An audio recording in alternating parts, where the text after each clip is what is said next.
lleva la mayor parte del peso empresarial de la acción climática sobre sus espaldas y al mismo tiempo enfrenta oportunidades de negocio propias de una revolución industrial.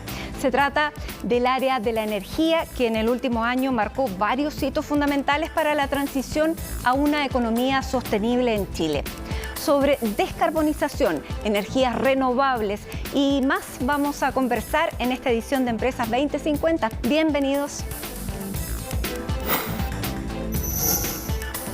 Lograr el 20% de participación de las energías renovables no convencionales en la producción energética nacional fue solo uno de los grandes avances que tuvimos en 2020. Veamos la siguiente nota y después vamos a conversar con el presidente ejecutivo de Generadoras de Chile. El sector de energía es un factor clave en la disminución de emisiones de gases de efecto invernadero. El cuarto informe bienal de actualización de Chile sobre el cambio climático mostró que desde el 2016 se ha logrado una desaceleración significativa de las emisiones del sector, tanto por el consumo de hogares como de empresas. Uno de los esfuerzos de la industria que explican estas cifras es la reducción del uso de carbón para la generación eléctrica. Además, el informe muestra que la acción climática no se opone al crecimiento económico y que es compatible con la innovación en fuentes de energías limpias y renovables. Ingeniero industrial eléctrico de la Universidad Católica y máster en ingeniería de Stanford University, ha trabajado en los sectores público, privado, académico y de la sociedad civil y en abril de 2018 asumió la presidencia ejecutiva de la Asociación Gremial de Generadores de Chile. Estamos aquí en Empresas 2050 con Claudio Sivas. Claudio, bienvenidos a NN Chile y muchísimas gracias por acompañarnos en este programa que además es el último de esta temporada y queríamos terminar con algo positivo como son las energías, cómo se están desarrollando. Bienvenido. Muchas gracias por la invitación. Muy contento de estar acá y poder compartir un poco lo que ha sido esto, cómo hemos vivido en el sector eléctrico y lo que vamos a vivir hacia adelante. Bueno, quería partir por lo que fue el año 2020, que en materia de energía, en materia de energías renovables, en materia de descarbonización, está marcando un hito. ¿Cuál es el estado de la energía en Chile en este momento considerando estos elementos? Bueno, yo diría lo primero del año 2020 a destacar, sobre todo en energía eléctrica, es el hecho que de alguna manera en el usuario final significó darse cuenta de la vital que es tener energía eléctrica.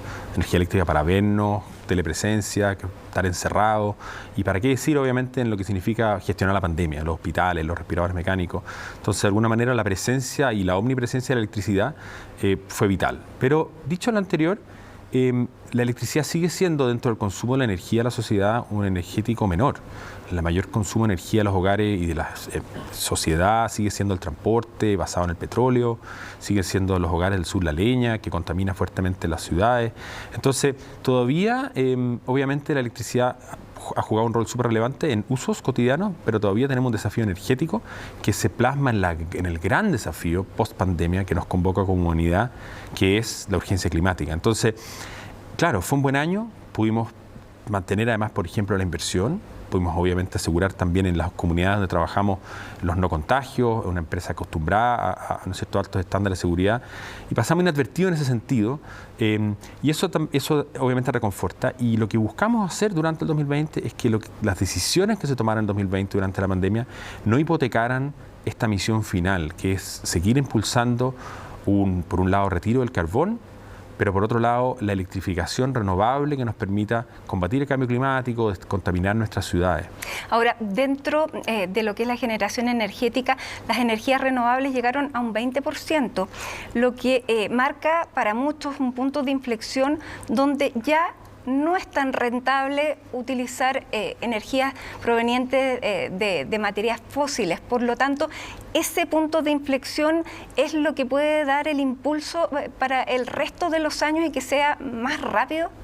Bueno, efectivamente Chile ha mostrado un liderazgo en materia de inversión renovable, de energías eléctricas renovables, en parte porque somos un país que hemos sido capaces de sostener ciertos atributos de país, como por ejemplo ser muy atractivo para la inversión extranjera, que es la que principalmente ha hecho esta inversión en energías renovables en las últimas décadas. Ser también muy abierto a la importación de tecnología. Somos rápidos en adoptar nuevas tecnologías, no solamente en generación. Somos el país fuera de China con más buses eléctricos de todo el mundo. Porque tenemos esta apertura global, somos un país integrado al mundo, somos atractores de talentos. Mucha gente ha decidido optar por su vida profesional en Chile y eso en el sector de energía se muestra muchísimo. Entonces, en generación renovable, que si consideramos además que todavía la principal fuente renovable es el agua, el año pasado alcanzamos casi el 46%. Pero eso no nos tiene que impedir pensar que la electricidad renovable nos permita llevarnos a las luchas más importantes, que es, por ejemplo, como decía antes, el transporte, que hoy día el 99% funciona en base de petróleo, y poder descontaminar las ciudades y, sobre todo, en suma, reducir las emisiones de gases de efecto invernadero globalmente. El ejemplo de Chile es un ejemplo muy bueno para cómo se puede hacer algo así para muchos otros países emergentes en el mundo. No somos un país desarrollado europeo. Claudio, y considerando la dependencia que tenemos de la energía eléctrica generada por el agua, ¿la sequía que estamos viviendo va a afectar esa generación?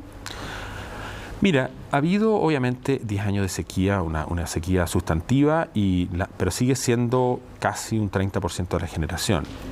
Las nuevas inversiones, y como tú mencionabas, están principalmente en los últimos 5 años fuertemente basado en energía solar y eólica.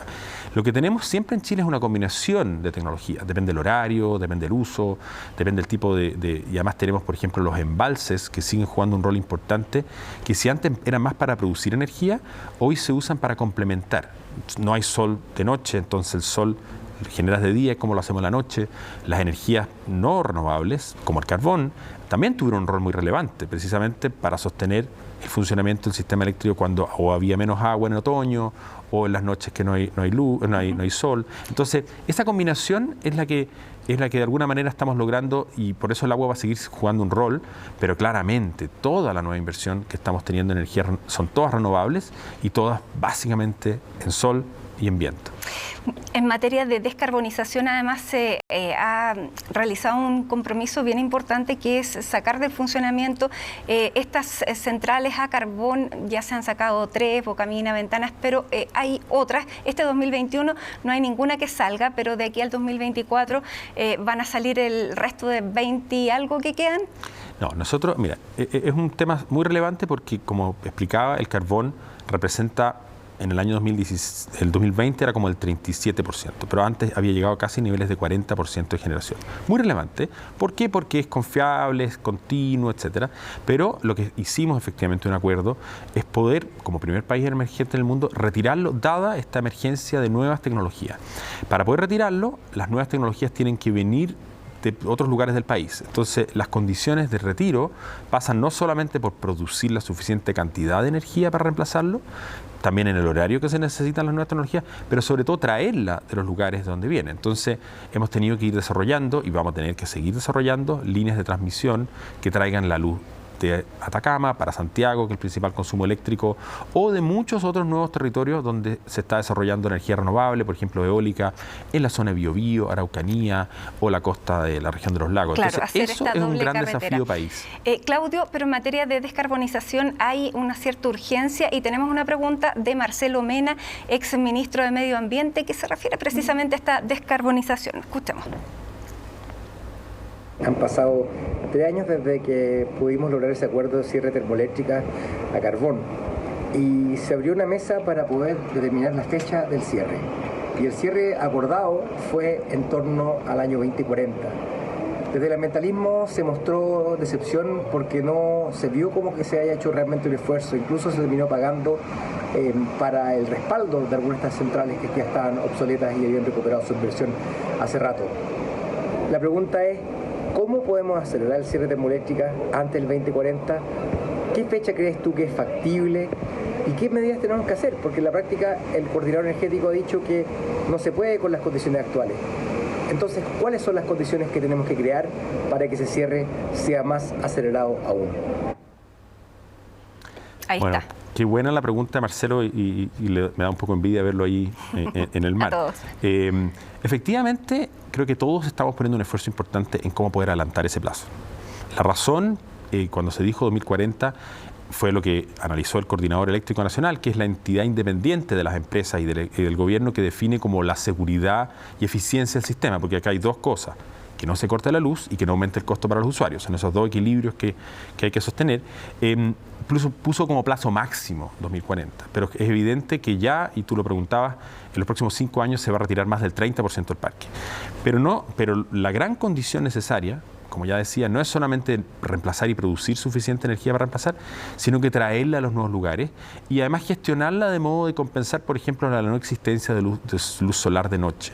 Entonces, los desafíos son transmisión y lo que se conoce como flexibilidad, que entre otras cosas puede almacenarse la energía. Si logramos avanzar en eso, claro, y esa es la pregunta de Marcelo, vamos a poder adelantar los plazos y probablemente una gran línea de transmisión que se va a construir entre Antofagasta y Santiago, que se conoce en la jerga eléctrica como Quimal-Lo Aguirre, va a ser un hito muy relevante para durante la década de 2030, cuando esa línea entre en operación, podamos ojalá adelantar estos plazos. La tecnología avanza mucho más rápido de lo que a veces creemos y eso es siempre una buena noticia. Ahora, los ambientalistas sobre esto dicen y lo que reclaman es que todavía se siga invirtiendo, poniendo dinero en estas centrales a carbón que están generando, digamos, este backup para poder tener esta seguridad y que esa inversión no vaya precisamente a lo otro que es la transmisión, que es la flexibilidad. ¿Por qué no se hace eso? Porque me imagino que las centrales cuando salen, pero ahora parece que no era tan así, que se mantienen para poder generar en un momento de necesidad. Bueno, es bien común en la mayoría de los países, en los países más desarrollados que han hecho retiros de carbón. Alemania tiene un plazo muy parecido al chileno, 2038, 2039. España hizo algún esfuerzo, Inglaterra lo ha hecho. Es que se desarrolla un concepto de lo que se llama de mothballing, de poder una polilla encerrarla en un capullo, precisamente ante ciertas situaciones extremas, emergencias. Por ejemplo, sequías más extremas como las que planteabas, ¿qué pasa si no tenemos agua? Que sigue siendo una fuente muy relevante. O una falla muy importante en un plazo largo, una línea de transmisión, sobre todo en los lugares concentrados donde tenemos consumo, como Santiago o Viña del Mar. Por ejemplo, una de las centrales de Ventanas en Quintero Puchuncaví no se puede retirar todavía porque está pendiente un cambio de conexiones a la entrada de Valparaíso. Entonces, y solo para aclarar, no es que se hagan inversiones en las centrales que se están retirando, simplemente lo que se implementó es un mecanismo de estado de reserva, que además dura un plazo, para tener esta como capullo, este cuidado que esté disponible a llamado, desconectada por ahora, pero en una situación más sistémica de emergencia. Pero claramente en el mediano plazo esas centrales salen, o sea, es en eso que no quepa ninguna duda que todas ellas y la aspiración de la industria es poder ir sacándolas lo más rápido posible en la medida que las condiciones se vayan dando. Claudio, vamos a hacer una pausa aquí en Empresas 2050 para seguir conversando. También tenemos otra pregunta, así que no se vayan. Esto es Empresas 2050.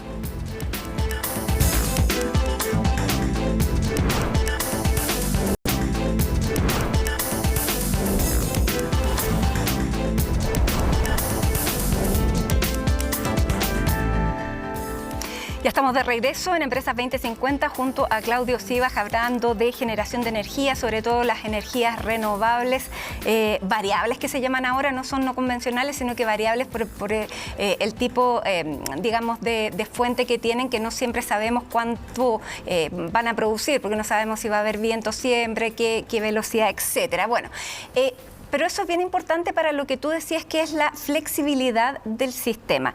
¿En qué consiste esta flexibilidad y cuán compleja es esta flexibilidad para tener un sistema robusto tomando energía de cada una de estas generaciones?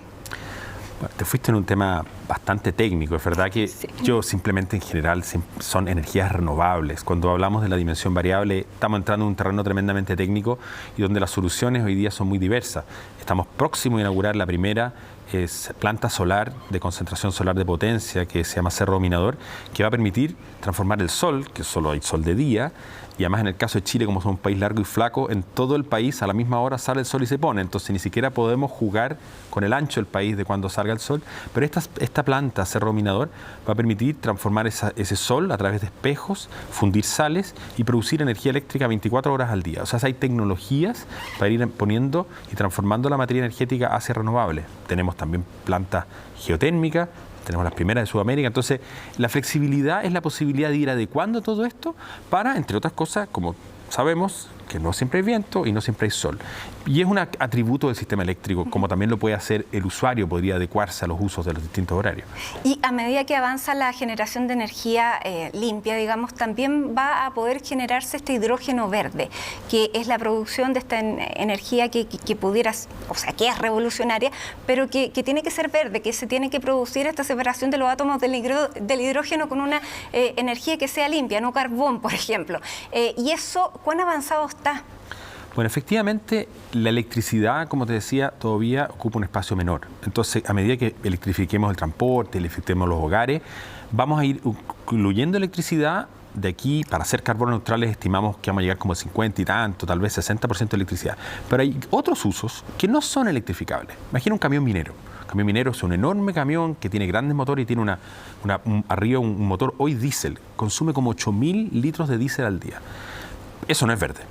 ¿Cómo podríamos mover ese camión? Electricidad, batería, imposible. Pesaría tanto como toda la carga minera. Entonces hay energéticos, en este caso el hidrógeno verde, o cosas que se puedan producir a partir de eso como combustibles sintéticos que permitan usarlo en aquellos usos no electrificables. Y Chile tiene la gran ventaja que tenemos mucho sol, tenemos mucho viento en el sur, entonces podemos competir en el mercado global con este nuevo energético. Nuevo no es, porque hidrógeno siempre ha existido, es muy abundante, pero que se produce a partir de electricidad renovable, divides ¿no es cierto? el agua, algo tan simple, y lo vuelves a quemar y produces, o lo vuelves a usar, en realidad no necesariamente quemar, y vuelves a producir agua. Es un ciclo maravilloso, produce mucha energía y sí permitiría producir calor, usarlo en transporte, en minería y tenerlo además como exportación al mundo.